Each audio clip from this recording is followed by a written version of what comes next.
if you're going to do something like that, don't.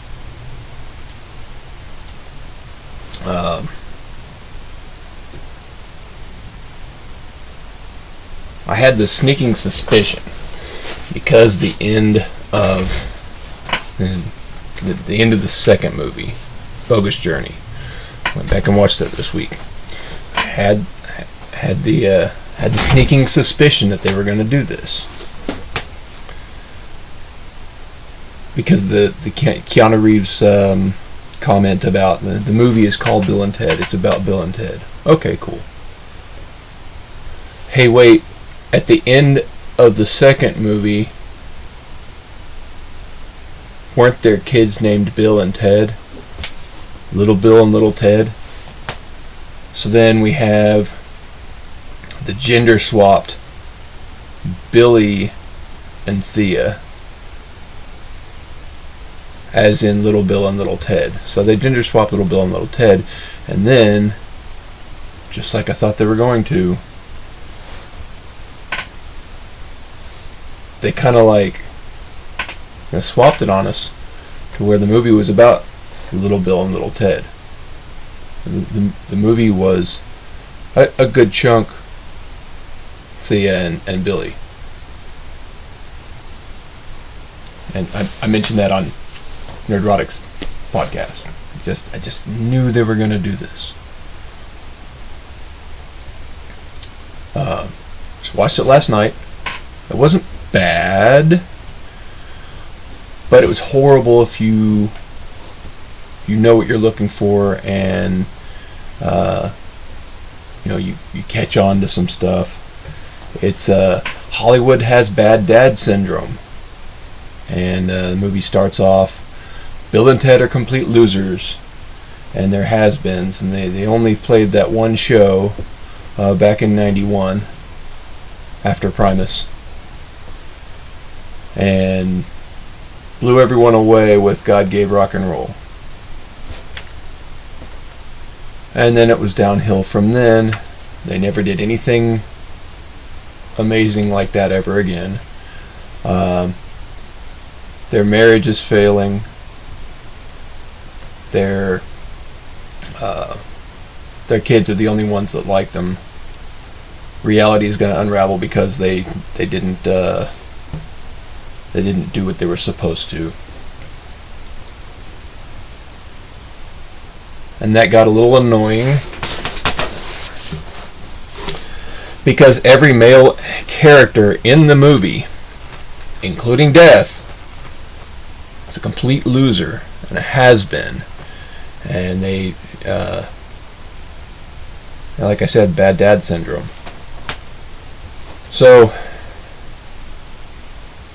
they play some ridiculous thing at their brother's wedding. Okay, the thing I did like, they brought back most of the original cast. Most, not all, the original cast. I don't think the princesses were the original cast, but so Missy now has married Ted's little brother, and there's a few jokes, there's some laughs in that, but okay. The slut of San Dimas, Missy. You.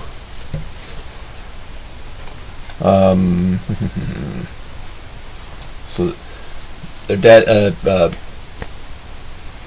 Mr. Logan, is trying to get them to just accept it and move on.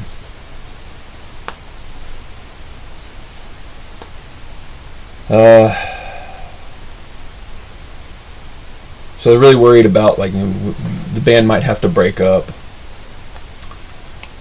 And Rufus's daughter comes in because we can't have any more sons. Rufus's daughter shows up, takes him to the future, and they stand before the Council of Karens.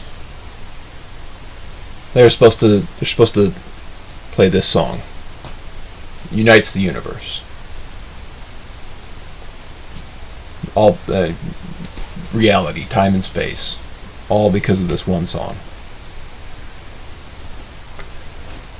And like I said, there are some funny moments, but even the male robot is a complete doofus, completely inept, completely incompetent, constant incompetencies. They can't be. The male robot commits suicide because he screws up. But Bill and Ted's marriage falls apart anyway because they're both morons, and they don't pick up on things. They're as a result of their marriage failing, Wild Stallion spiraled into playing at a hotel or something. And it was kind of funny because it's making fun of stupid men. Homer Simpson syndrome.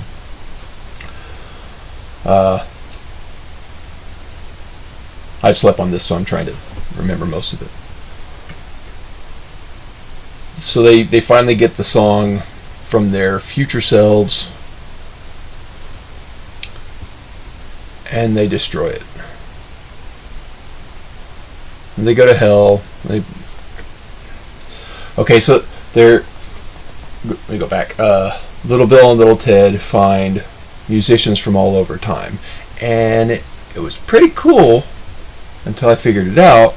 But that they get this list of band members, and it was kind of cool to see. Jimi Hendrix was inspired by was it Mozart and Louis Armstrong? Okay. I get Jimi Hendrix.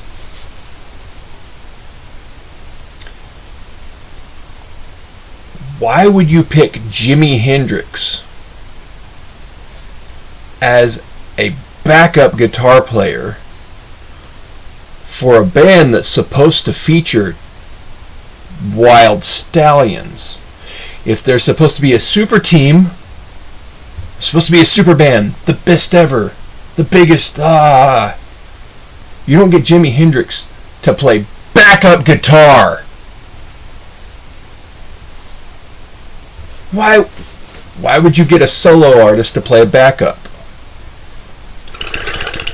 I don't understand that. Really weird choice. Maybe because there was a check in the box they needed to fill? Why would you get a trumpet player for a rock tune?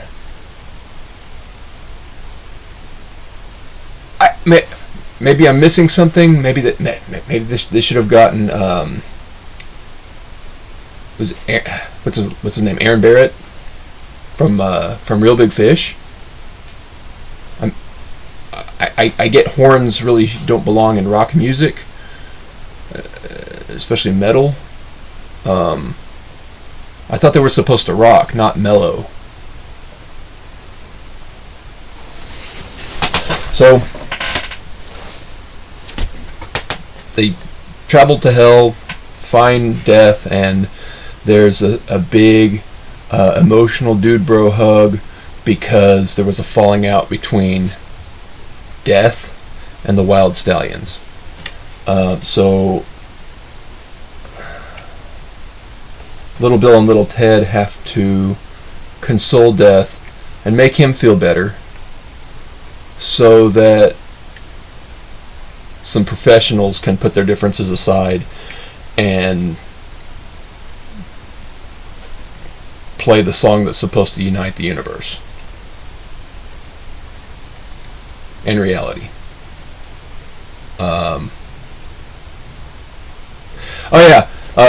So Rufus's wife, who's now the supreme leader of the future in San Dimas, 2720, she's actually the bad guy in the whole movie. She's the one who sends this robot to kill Bill and Ted because the death of Bill and Ted is supposed either they make the song or they die, and that's the reasoning that unites the universe. So the death of two musicians, the death of Wild Stallions, will cause balance.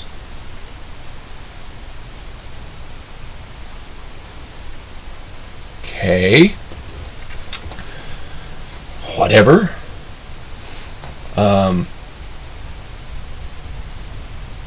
So they get to where they're supposed to go. They're going to play.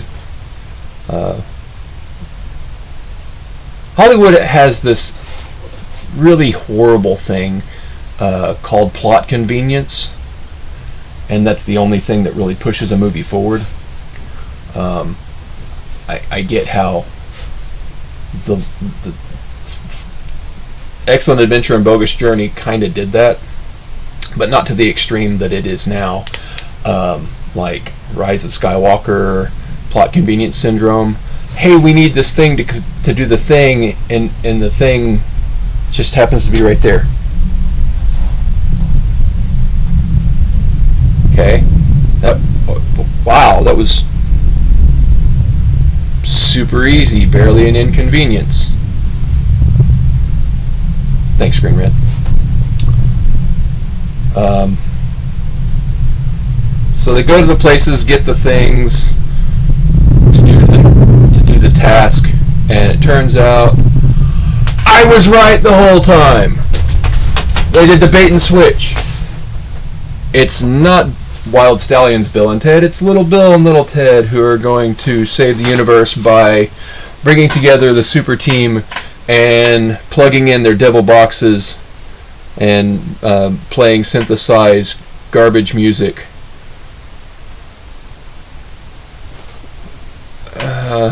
Okay. It was yeah, it had to be Bill and Ted, but it was Little Bill and Little Ted all along. Who'da thunk? And okay, at the end of Excellent Adventure, high note, history report, laser light show, rock music, we're done. And then there was kind of a follow-up in the garage where they do get better. End of Bogus Journey. God gave rock and roll to you. Awesome musical number. Some great guitar. Great guitar at the end of that one. It got you pumped for this is going to happen. And then the stupid news scroll of, what happens to Wild Stallions after the biggest show ever. They played after Primus. It was a big freaking deal. And they had record deals, and the entire universe was united. The end. Great way to end it.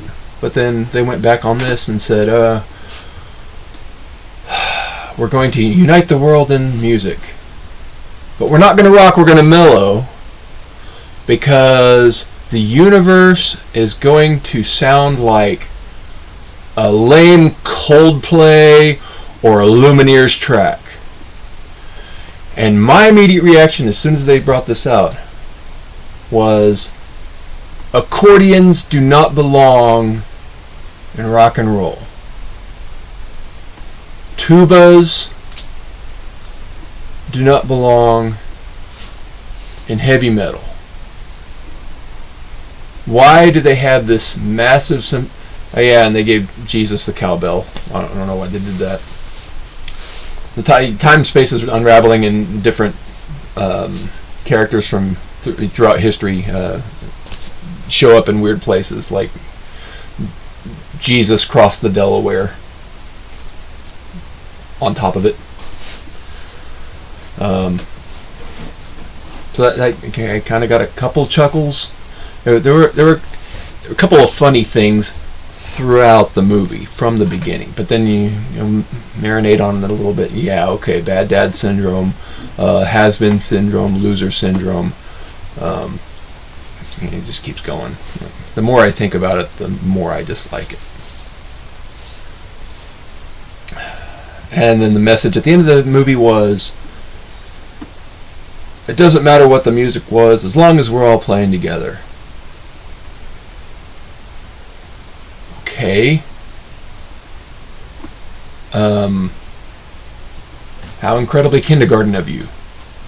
How incredibly participation trophy of you. That was lame. That was stupid. Why did you do that? This movie was supposed to be about wild stallions. It was supposed to be a song that united the universe, not the universe uniting in song. I believe there was a Beatles song about it, and A Perfect Circle did it better.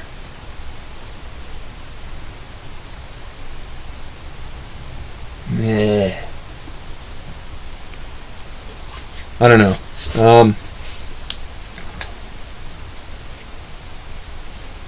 Then there was like a CGI laser light show that almost gave my wife seizures. Almost gave me a seizure.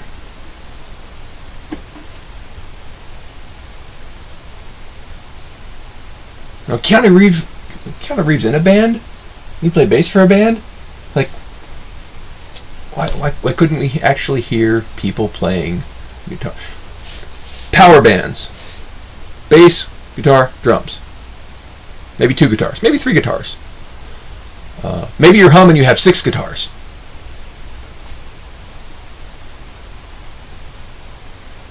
Why did they have to do that? Why couldn't you rock? Why couldn't it be like, you know, the ending of Bogus Journey? Would have made sense to me. I don't know. Don't spend your money. Watch it when it's free on cable, since you're paying for that anyway. Or maybe you're not. I don't care. Watch it on Pluto. Watch it on Tubi. Don't waste your money like I did.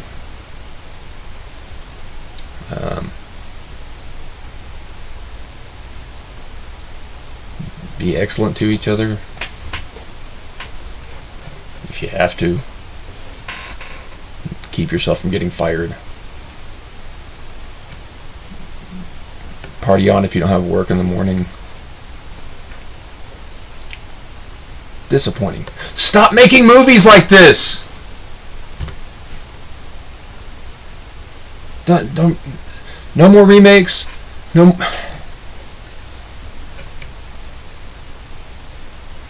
If last year's firework display was 3 megatons, I expect 9 megatons next year. Yeah. Don't Game of Thrones your ending. That's what they did. They Game of Thrones the ending. They end gamed it. God, that ending song's just.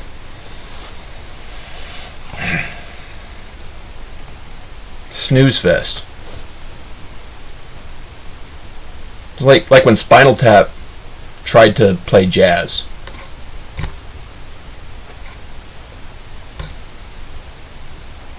So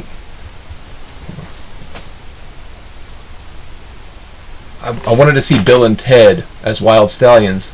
I didn't want to go see, Andy Kaufman read The Great Gatsby. That's pretty much what we got. Andy Kaufman read The Great Gatsby. You're not cool enough to understand the real joke here. No, it was stupid. It's far above your intellect. You didn't get it. No, I got it. He didn't have any material, so he just pulled the book out and read it and said, "Joke's on you." Now, this video's gone long enough.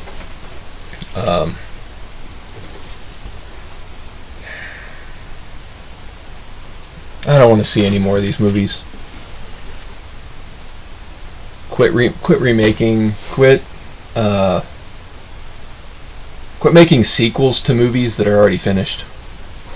I mean, I really wanted to see a Bill and Ted. It was rumored. It was rumored when I was in high school. And back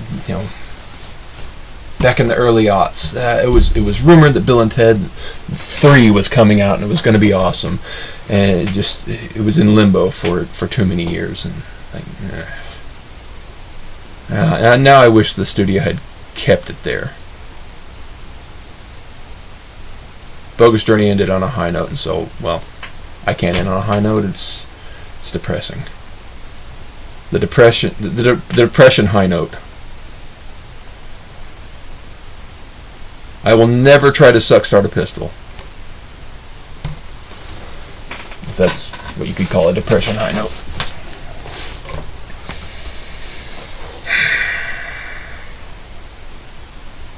don't watch it.